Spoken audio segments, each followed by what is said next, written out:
Баяғыда мақта қыз болыпты. Мақта қыз үйін жинап жүріп, бір мейіз тауып алады да мысықты шақырады. Мысық келмейді. Қыз, келмесең келме, деп мейізді өзі жеп қояды. Жеп болған соң мысық келіп, неге шақырдың, деп сұрайды. Мақта қыз айтпайды. Сонан соң мысық, ендеше қатығыңды төгем, дейді. Мақта қыз, мен құйрығыңды кесіп аламын, дейді. Мысық қатықты төгеді. Мақта қыз мысықтың құйрығын кесіп алады. Мысық, апа, құйрығымды берші. Мақта қыз, менің қатығымды төле, дейді. Мысық сиырға барады. Сиыр, маған қатық берші, дейді. Сиыр, менің қарным ашып тұр, маған жапырақ әкеліп берші, дейді.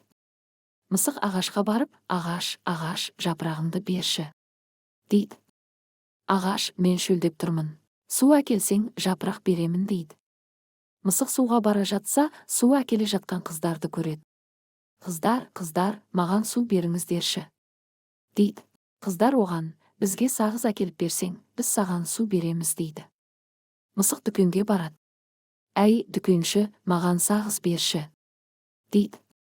Дүкенші, маған жұмыртқа бер, дейді. Мысық тауыққа барады. Тауық, маған жұмыртқа берші, дейді. Тауықтар, бізге дән әкеліп берсең, біз саған жұмыртқа береміз, дейді.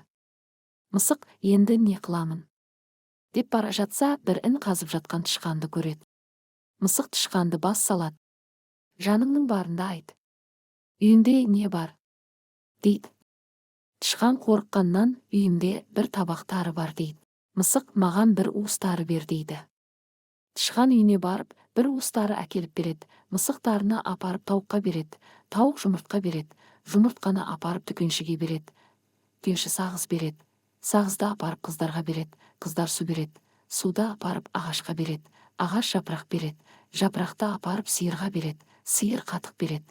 Қатықты апарып мақта қызға береді. Мақта қыз мысықтың құйрығын береді.